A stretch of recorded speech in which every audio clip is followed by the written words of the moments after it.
Okay, this news just happened literally as we were going live. But yes, I laid it out there. Ryan Johnson promoted to assistant general manager, and Émilie Castonguay and Cammi Granato both receiving extensions as assistant general managers. Yeah, so first we were kind of joking that Johnson's title, I think before this, was assistant to the general manager. Now it's assistant general manager. It's like when Dwight Schrute finally got promoted from assistant to the regional manager to assistant regional manager.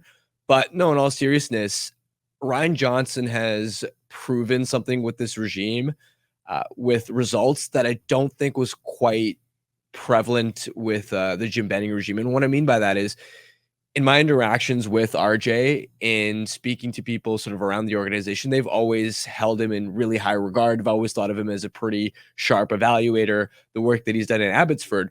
But there would be people on the outside who would say, but how many players did Utica develop into NHL talent, right? And that's where some of their second round picks didn't necessarily hit. And the AHL team just wasn't churning out enough players. All the prospects that the Canucks were developing into NHL talent were typically coming straight from Europe. When you think about Elias Pettersson, when you think about Nils Höglander, or the NCAA in Brock Besser's case, they were going straight from another league to the NHL as opposed to being developed internally. But now RJ has shown through Abbotsford, clearly the results in the AHL system are improving. There's alignment. Nils Höglander is a prime example of what Abbotsford is doing to develop players. You already see the progress and promise that somebody like Arshdeep Bains has shown since signing as a CHL free agent.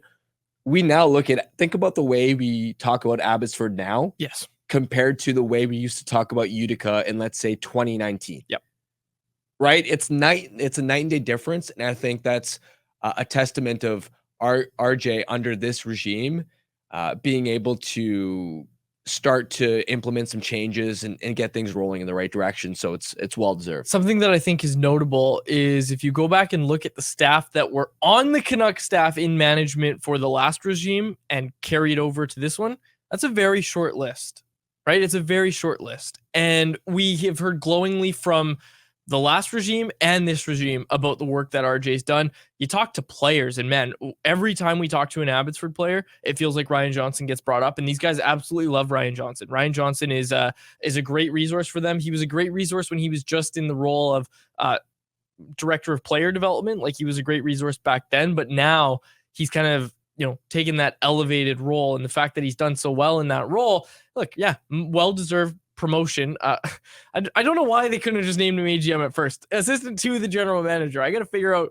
how many assistant to the general managers there are around the National Hockey League. But I remember, I think RJ was even, we made a joke to him about that title, but he's a great dude. Very well deserved. And speaking of well deserved as well, the AGMs also getting their extensions. Obviously we saw Rutherford get an extension, Alvin get an extension. You have to think that also Cammi Granato and Émilie Castonguay would both be getting those extensions as well. Cammi Granato, obviously, very heavily involved, kind of the head of a lot of the pro scouting. I don't think she has anything to do with amateur scouting, or she might have something to do with it. I think there's some involvement, but like, she's like the head of pro scouting. My understanding of it is like Cammi Granato basically does the job that John Weisbrot did, or was supposed to do.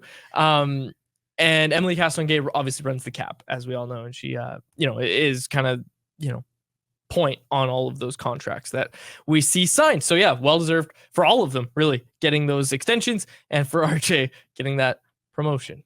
Yeah, and I mean, this management regime has been a well-oiled machine. There have been no sort of major slip-ups or seams or cracks that have shown, and that's a sign of, look, a GM can't do that all by himself.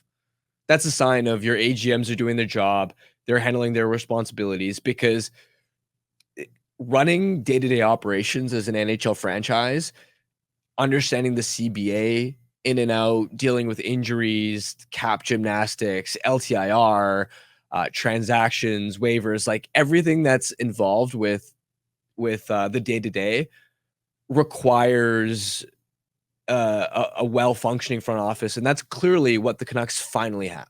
Yeah, they finally have it. They finally have organizational alignment from top to bottom. And hey, organizational alignment really comes in handy when you're trying to improve your development staff, when you're trying to improve your organization's ability to develop. And again, it's back to this conversation of, okay, every team has the same salary cap to work under. How are you going to get your advantages? How are you going to invest in the team if you're ownership and, get the results that maybe other teams aren't getting? And, how are you going to get that upper hand? That's what you have to do when you're in in the world that we live in and in the NHL. You have to figure out ways to get the upper hand, and having the development staff the way they have it set is obviously giving the Canucks a bit of an upper hand here. Canucks Conversation is live Monday through Friday, every weekday at 2 p.m. over on the Canucks Army YouTube channel. Make sure you like, subscribe, and interact in the YouTube live chat every day with us, folks.